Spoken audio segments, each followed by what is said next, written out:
All right, why don't we get started? Welcome, everybody, and thank you so much for joining us for our third quarter update call. I'm Jennifer Pline, the head of wealth management at Cambridge Trust. I hope that everybody had a very nice Thanksgiving. I know I did. It was very nice to be able to celebrate in person, and I hope everybody else was able to do that as well. A reminder that we're recording this call and we will have it up on our website in a few days. Today, I'm joined by two of our financial planners, Ruben and Will Fleming, as well as our Chief Investment Officer, Dave Lynch. I think Dave is familiar to many of you, and just as we introduce Flip and Will, Flip joined us as part of the merger with Wellesley Bank, and we're delighted to have him come on board now. I think it's been about 18 months. And Will Fleming recently joined us from People's United Bank, and we're delighted to have him in our New Hampshire office. Today, we're going to go for about 20 to 25 minutes in our prepared remarks, and then we will have time to take your questions, and you can ask those questions. You should have a box on your screen that says Q&A, and you can just type your questions in whenever they come to mind. Will and Flip will first discuss steps that you should be thinking about as we leave 2021 and start looking forward to 2022. One of the key topics as we think about planning is inflation. And so Flip will talk a little bit about how we think about inflation as we do financial plans. And I know Dave Lynch will address that as well in his comments. It's certainly a timely discussion today, in particular with the markets being as volatile as they have been. We didn't know that was going to happen, obviously, when we scheduled this, but we're looking forward to what Dave has to tell us. Before we begin, I do just want to make one more announcement, which is that many of our clients will be receiving a letter from us regarding their statements. And we just went through a system conversion as of November 1st. And so in your next statement cycle, you'll see a new look in our statements. We're sending out a letter sometime next week that will briefly explain some of the changes that you'll see, and just to prepare you for the new look and feel of those statements. We also have them available through our online portal, and if you don't have access to that yet, please do reach out to your relationship manager. We do have the ability to deliver those electronically if you would like to save paper. So with those remarks, I think I will now turn it over to Will, who will talk about some of the things that we should be thinking about as we finish 2021. So Will, the floor is yours. Thank you, Jennifer, and good afternoon, everyone. Like Jennifer said, my name is Will Fleming. I'm a Vice President and Senior Relationship Manager here at Cambridge Trust. I'm also a certified financial planner, as is my colleague, Ruben. Just going to touch on some year-end financial planning techniques and ideas as we head into 2022. I'd like to start with one of the foundational blocks of financial planning, which is retirement planning. But before I do, actually, this is a quick list. This is not by any means an exhaustive list. So as we go through this, if there are other questions or concerns that come up that are more specific to anyone's financial situation, I'm more than happy to go into greater detail, contact myself or Flip or Michelle, and we're happy to schedule a call offline and have that deeper dive. Looking at financial or retirement planning going into year end, we certainly want to be contributing to retirement accounts, so 401ks and IRAs. I want to try to max out either what is feasible given a person's financial situation, or given the IRS limits. There's actually some changes to 401k contribution limits coming up next year. Currently, the 401k contribution limits are at $19,500. And that's going to be increasing next year to $20,500. On the IRA side, we're not expecting any changes currently. Contribution limits are currently at $6,000, expected to stay the same going into 2022. You do also have a catch-up contribution amount of $6,500 on your 401ks for those that are over age 50. And the catch-up contribution on IRAs is $1,000, again, for those over 50. We also have HSAs, or health savings accounts, which I think are a fantastic way to save for future medical expenses. They don't have the use it or lose it provision, and you're able to invest the dollars and watch them grow over time for a future medical expense. That's in stark contrast to FSAs, or flex spending accounts, which do have that use it or lose it provision. There is a little bit of a caveat here, actually, due to some stresses that the pandemic has caused. The legislation has been passed that will allow 2021 FSA balances to be rolled potentially into the 2022 year. This is done on a case-by-case basis, as it really depends on if the employer has opted in for those changes. So if you do participate in an FSA, there's a balance as we come into the end of the year. I would recommend talking to your HR or benefits coordinator just to make sure to see which camp you fall in, if that can be rolled over, or if not, act accordingly, and it should be used by year end. Some of these accounts do have a little bit of a grace period of about 2.5 months, so you may have until April or March 15th rather of next year, but just be aware of some of the limitations there. Also want to review beneficiary designations. This is of paramount importance. It's also one of the easiest things to do, which I think is probably why it often gets overlooked. I'll share a quick story. Many years ago at a different firm, a client or a colleague of mine was working with a couple who was up in years. They were mid-80s or so. Unfortunately, the husband had been sick for many years and eventually had passed away. And the wife, obviously very upset, is in mourning and is trying to organize her financial life. And her husband of 25 years, she has come to find that she was not listed on her husband's IRA as the primary beneficiary. In fact, he had a prior marriage 25 years before that, which still listed the original spouse, and she was legally entitled to the lion's share of the IRA. We're talking over $3 million. So, you know, a little salt in the wound there for the spouse who had spent the majority of her time with her husband. But just making sure that those IRA designations or beneficiary designations are accurate and they're reflective of any current changes.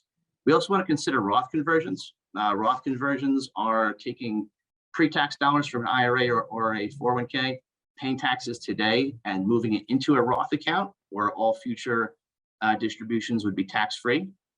I recommend working with not only a financial planner, but also a CPA or an accountant in this regard, so we have a better handle on what the total income amount is for the year, where the current tax brackets are, and how close or far away you might be from one of those brackets. Does it make sense to do a Roth conversion? And if so, how much? So that can be done on a year-by-year basis, but certainly worth looking at the end of the year. We also want to ensure that RMDs are taken. RMDs are required minimum distributions. Any missed RMD could have a IRS penalty up to 50% of the amount that's supposed to be taken out. So best to not miss it. With regards to estate planning, we're just talking about gifting, which generally happens, in my experience, towards the end of the year, annual gifting as well as charitable donations. I also have here QCDs, which are qualified charitable donations, kind of tied into taking your required minimum distribution. In my experience, I've worked with many clients who have been lucky enough not to need their required minimum distribution.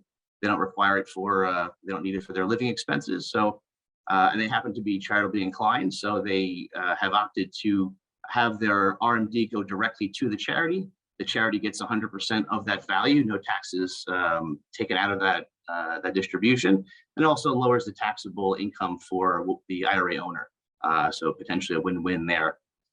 Similarly to reviewing beneficiary designations, we also want to confirm that the existing wills and trusts are still appropriate for current goals.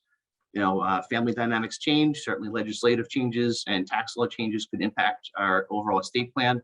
So we just want to make sure that, at least on an annual basis, the original plan that we set up is still viable and still going to accomplish what it is that we want to. I also have contributing to 529 plans here.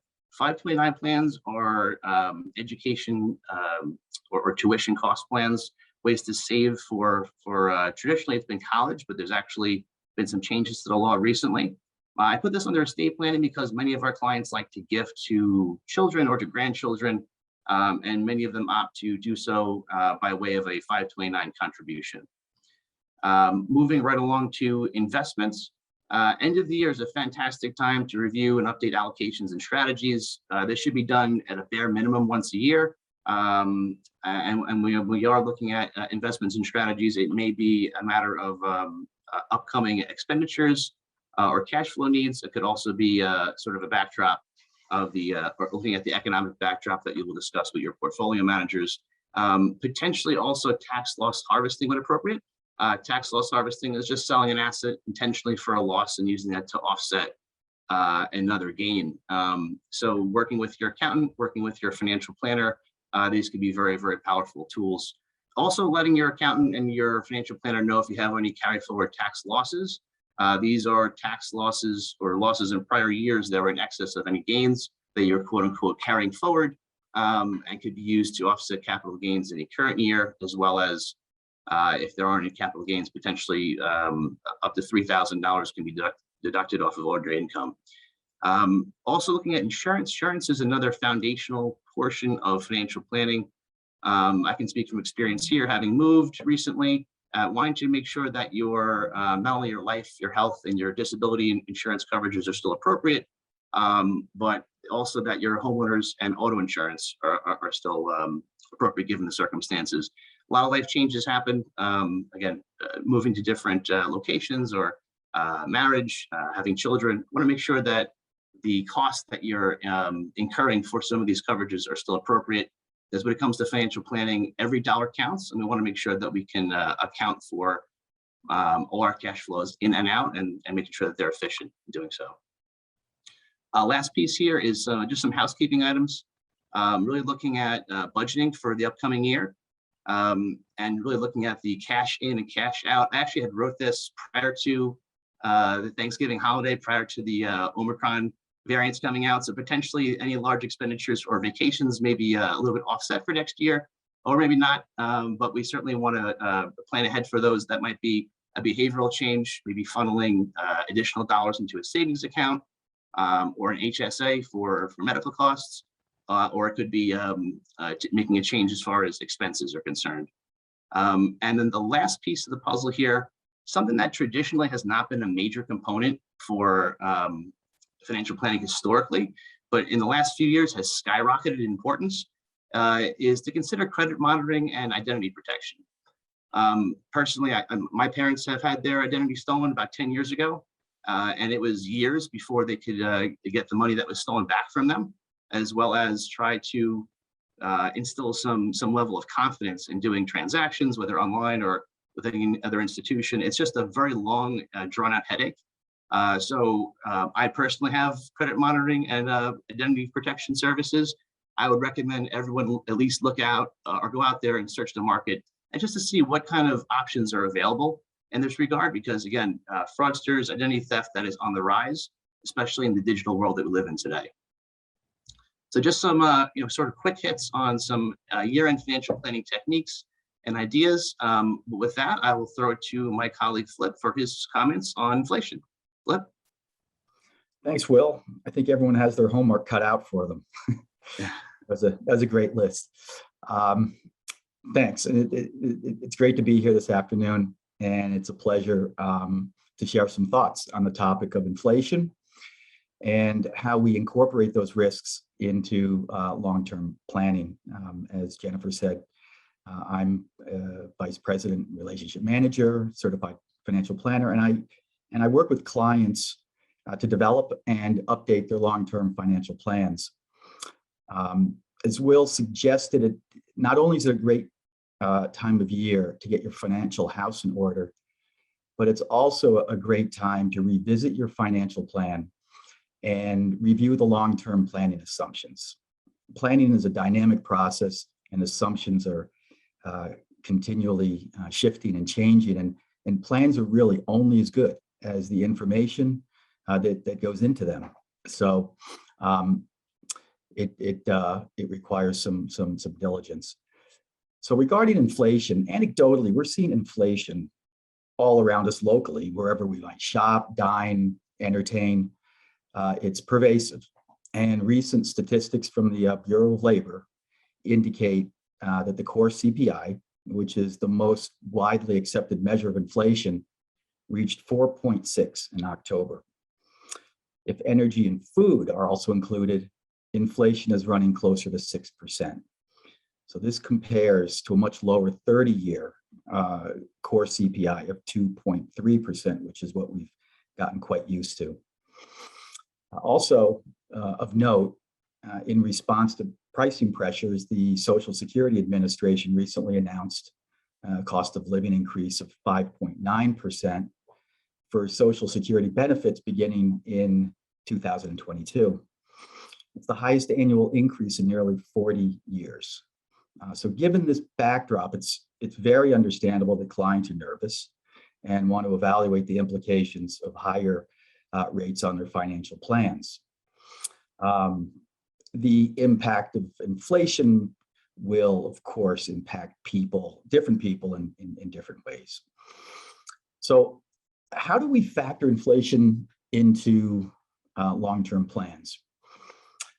We typically use the 30-year core CPI, again, which is currently 2.3%, as the long-term rate of inflation, which adjusts periodically.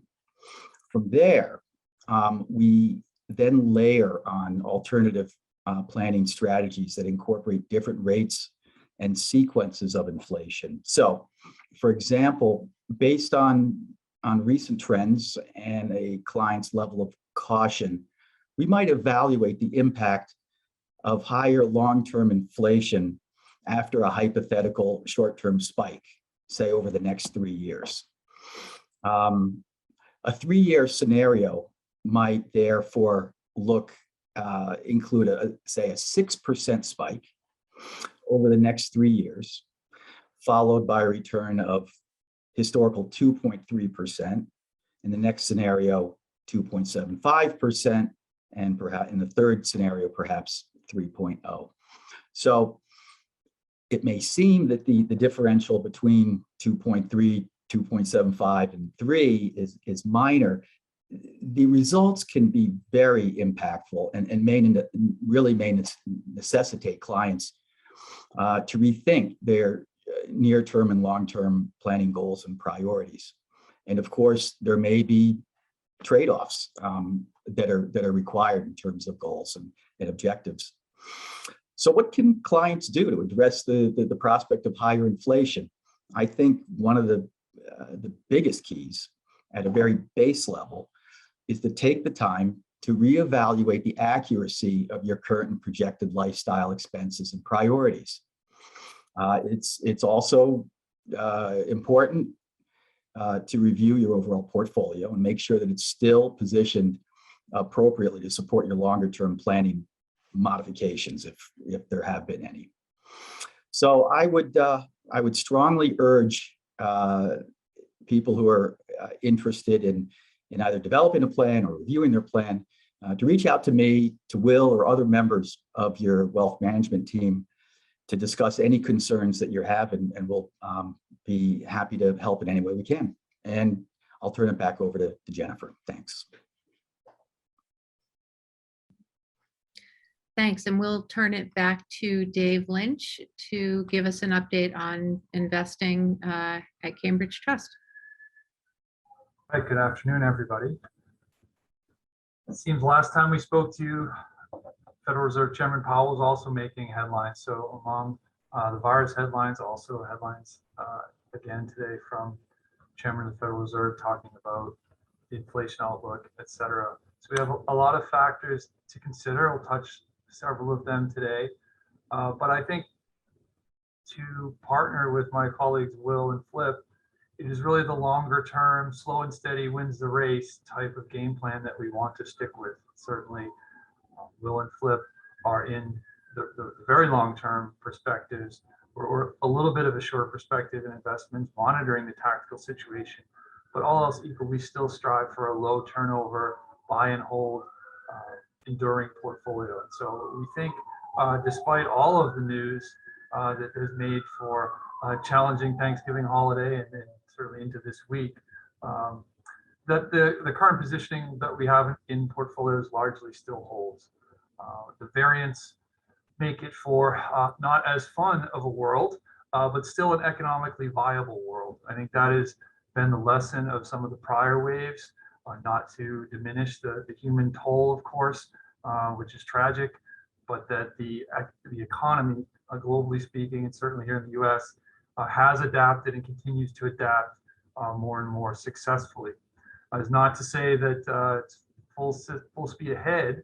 We want to be humble and respectful to not only the science, but also the fragility of some of the economy. But nonetheless, we still think a slight overweight to equities is appropriate, with a more material underweight to bonds, as well as some cash and commodities for diversification purposes. And within those equity positions, the current position, I think, is sort of further appropriate based on the headlines of the last few days, with a tilt towards growth, underweight to international, and also, like across all of our portfolios, having a strong emphasis on quality. So not having too much exposure to highly indebted companies at risk of default, either on the stock or the bond side. Be careful of speculative positions, monoline businesses that have low or no profitability in the current era are all things that we tend to avoid anyway, and sort of in times of volatility, that tends to suit the portfolio as well, to be long this quality bias. We are watching things like credit spreads, watching things like the flatter yield curve as longer term bonds rallied today, while the shorter bonds sold off. That, at some point there will be a leveling out and perhaps a rolling over of the business cycle and economic cycle that would warrant portfolio repositioning. It is on those sort of pivot points on which we are more likely to act. Sentiment will go up and down, and certainly we've seen that in the last 3 days, probably 2 down days of sentiment, 1 up day of sentiment. It's not a great trend, but it is in the current moment sentiment. The economy is still relatively healthy. Profits are still healthy. They have a tough act to follow, and peak earnings growth may be behind us, but there's still plenty of margin and plenty of profitability in the best companies out there. And further, we're also watching for the virus, of course, and what that might mean, particularly with regard to shutdowns of economic activity. And that is something that is a day-by-day monitoring situation that we're hard at work at, but need to be kind of respectful and let some more data come in from the science. There's also a lot of dry powder on the sidelines. Collectively, there's a lot of accumulated cash and savings that could come into the market on perhaps a deeper sell-off that might offer some buying on weakness opportunities. A lot of companies have buyback plans in place that also are softener and cushion to the downside. And there's counterbalancing effects. Should the virus variants get worse, be it either through the new variant or just another seasonal wave in the Northern Hemisphere winter, there are offsets because the Federal Reserve will react accordingly in regard to economic activity and inflation outlooks. There's a bit of a self-corrective and counterbalancing effect out there between whether the Federal Reserve will taper faster, as today that they indicated that may be in the cards in order to stave off some of the persistent inflation that's out there. But they are, like the rest of us, watching the data picture and the science picture. Within our current debates, just to wrap up on where we are, came prior to this meeting, our bond team met as well as our equity team met. The bond team was talking about things like shocking and testing our model portfolios for the yield curve twist. So the situations where the yield curve does not move in a parallel fashion, but rather flattens as it has lately, and checking to make sure that our portfolios are robust to those situations. And it seems under early analysis so far that everything is fine and appropriate there. Bears further watching, of course. And from our equity meeting, talking about things that we may choose to buy on weakness, perhaps not an outright buy, it may be a swapping or an upgrading of the portfolio. But so there's, it's a two-sided perspective that we're taking, making sure that our risk is well controlled, well diversified, but also to be ready to be purchasers at more attractive entry points. So I think I'll probably pause there. I'm sure that there's likely Q&A given all that's going on in the world. But that's the current wrap up of where portfolio positioning stands. Thank you. Great, thank you, Dave. And just a reminder to folks on the call, you can put your questions in the Q&A, which should be, at least for me, it's at the bottom of the screen. And I do see we have some questions coming in now, and we welcome more. So maybe tying together the topic of inflation with investment strategy, what role do you think commodities can play in a portfolio? And maybe Flip, you can talk about it from a financial planning standpoint, and then Dave, you can talk about how we are implementing in portfolios. Dave, you want to take this? Go ahead, Flip. Okay. Specifically, in inflation, when we're looking at balancing all these different factors, it's as I spoke about in my talk, oftentimes there are trade-offs that have to be made, and so if the portfolios are stressed and inflation has an impact on the purchasing power and the levels in the portfolios, then clients are going to have to make some tough decisions in terms of whether to choose, for example, early retirement, to maintain current lifestyle, to pass along an estate to their children. So it's this delicate balancing act that is going on here, and so we strive to try to find some ballast in the process, and certainly commodities in a portfolio can add some of that ballast. And Dave, I'll turn it over to you to discuss it a bit more. Sure. Commodities are one of the more volatile asset classes, and one of the things that we've done for most portfolios this year is add more of a diversified commodity exposure. Given that it can be challenging to invest solely in, say, oil or solely in gold, we think having that basket that can kind of collect the secular rise of commodity scarcity and or volatility, often going hand in hand. So as we get through things such as the weather patterns being more disrupted by climate risk, and so oil may go up and down on, say, transportation or COVID or other sort of forms of economic activity, having more diversified basket that might also have things like agriculture, lumber, et cetera, in them. You're not subject to the sole volatility of that one headlight asset class of oil. So we think over time, the further benefit is that we'd like to have some quote unquote non-financial assets in portfolios as a further leg of diversification, with stocks and bonds being the most sort of purely financial assets out there. Now, of course, these commodities have financial prices, but their dynamics are somewhat different than solely corporate health and balance sheets and things like that are more the function of the stock and bond market. So we do like commodities. It's one of the top performing asset classes this year, outperforming bonds. And so given where low rates are, as well as somewhat of a soft hedge to inflation, it's not a direct hedge. I don't like to oversell that. I think it is worth mentioning, but not to over rely on that property.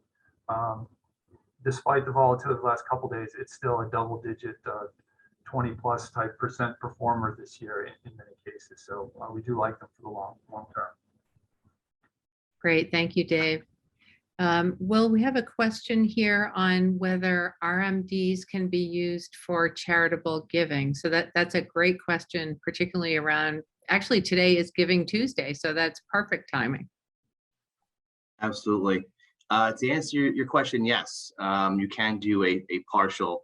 Actually, so qualified charitable donations, you can do up to 100,000 per person per year.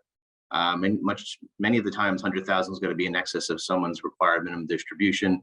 So you can do all of the RMD, a portion of the RMD, more than the RMD. You have pretty much your world is your oyster there.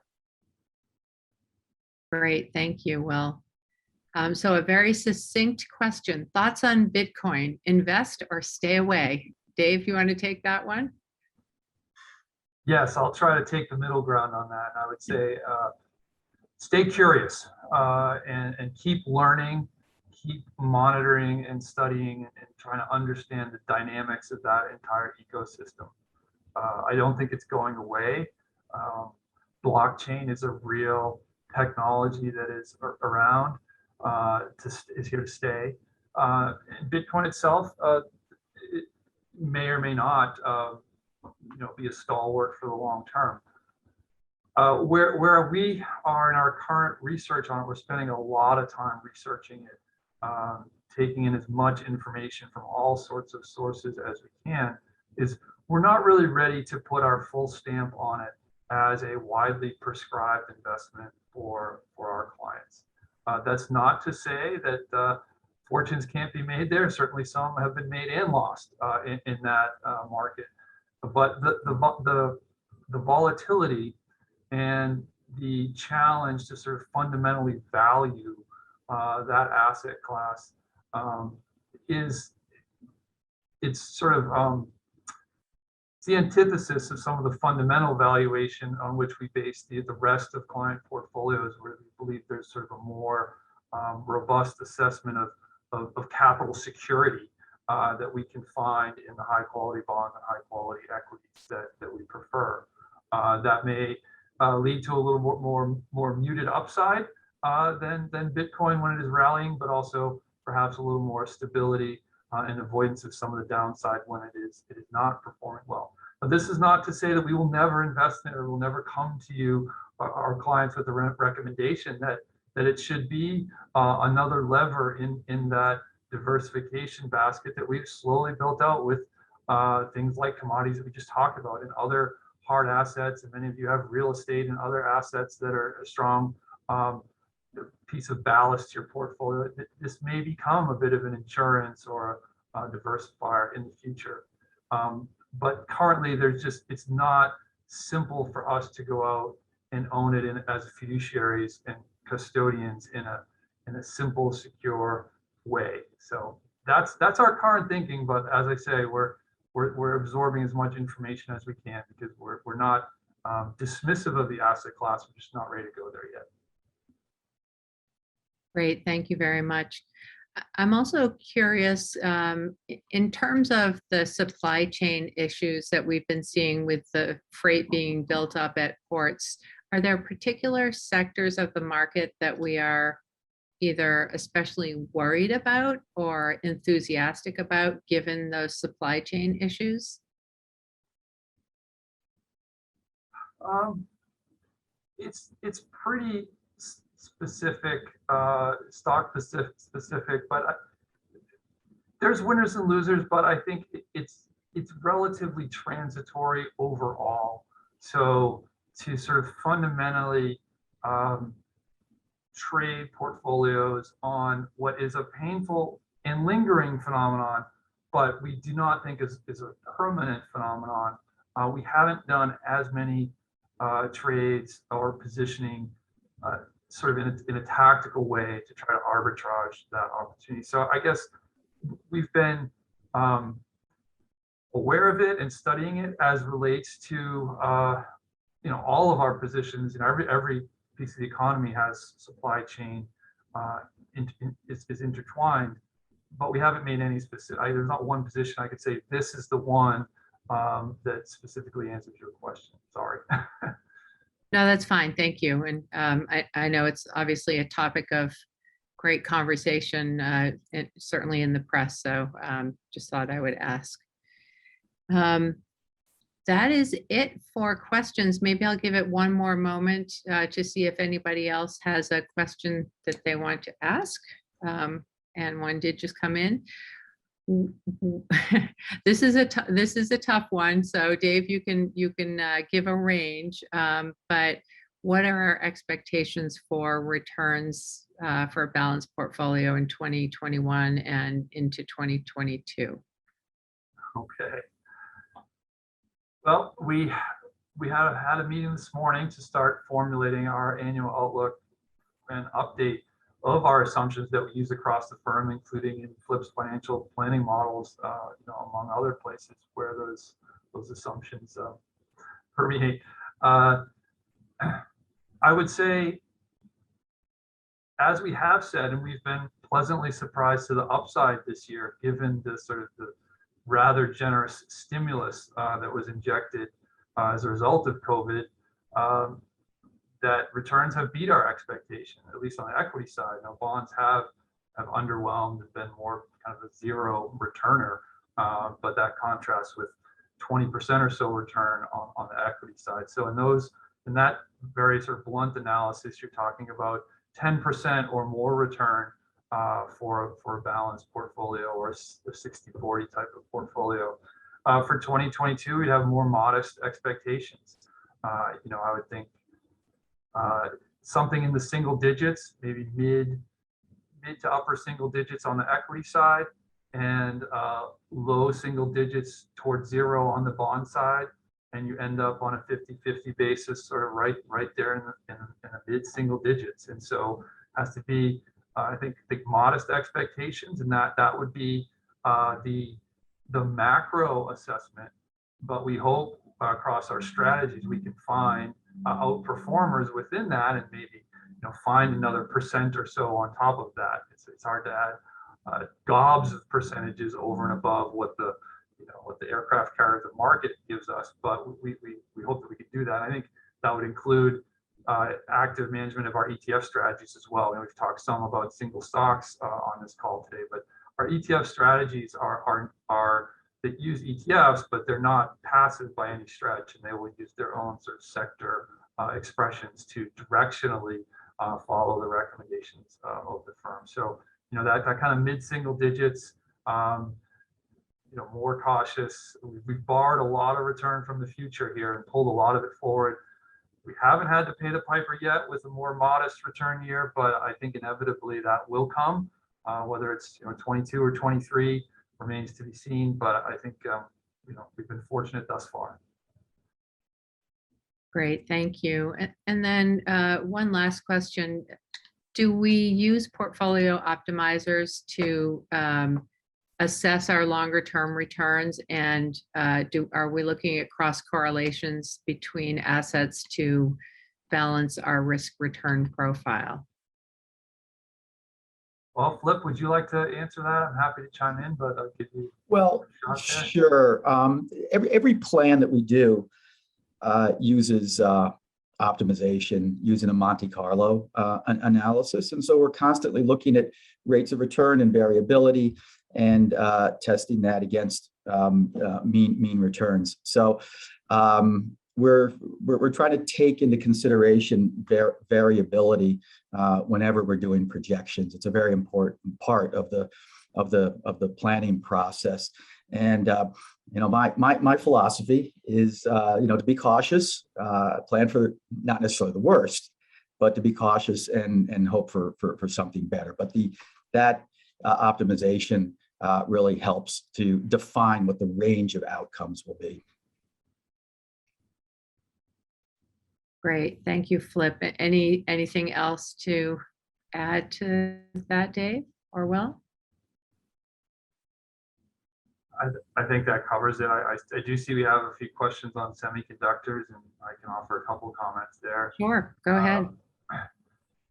Probably our semiconductor analyst would be the most technically literate on this subject, but has done a great job educating us as a team on it. I would say, it's we're optimistic on semiconductors. Obviously, the world is getting more electronic by the day, more automated, more chip-centric by the day, whether it be autos or pretty much any smart device that we all thrive and rely on. So certainly long-term bullish there. Although there is more to study about the types of chips or the types of semiconductors in question. Not all are alike. And certainly those companies that we think have value-added offerings there or unique offerings are the ones that we're trying to identify and ride with. One that we do like is NVIDIA. We think things like the metaverse, though perhaps complicated to understand on its surface, is going to need a lot of NVIDIA components to be built and constructed. So those are the type of names where there's value add. Now there's other parts of semiconductors that are maybe a little more fungible, a little more commoditized, that can be more cyclical and are not, and there's not as much value add that those are lesser favorites. But that just gives some general thoughts. And of course the shortage, and perhaps those questions are asking a bit about the shortage as well. And the shortage is real. You think it will persist into 2022. It'll get figured out, but we're not there yet. Great, thank you very much, Dave. So that concludes our presentation today. I thank you all for joining us. We wish you a happy and most importantly, healthy holiday season. As I think you can tell, we are working in a hybrid environment now. So we are often in the office a couple of days a week and sometimes at home. And even though Dave and I are sitting about 20 feet from each other, we are, in order to not be wearing masks, we are in separate offices. But we really do appreciate your confidence in us and encourage you to reach out to us if you have any questions on anything we discussed today or really anything related to your financial situation. So thank you again for joining us. Happy holidays, and we'll look forward to seeing you in the new year.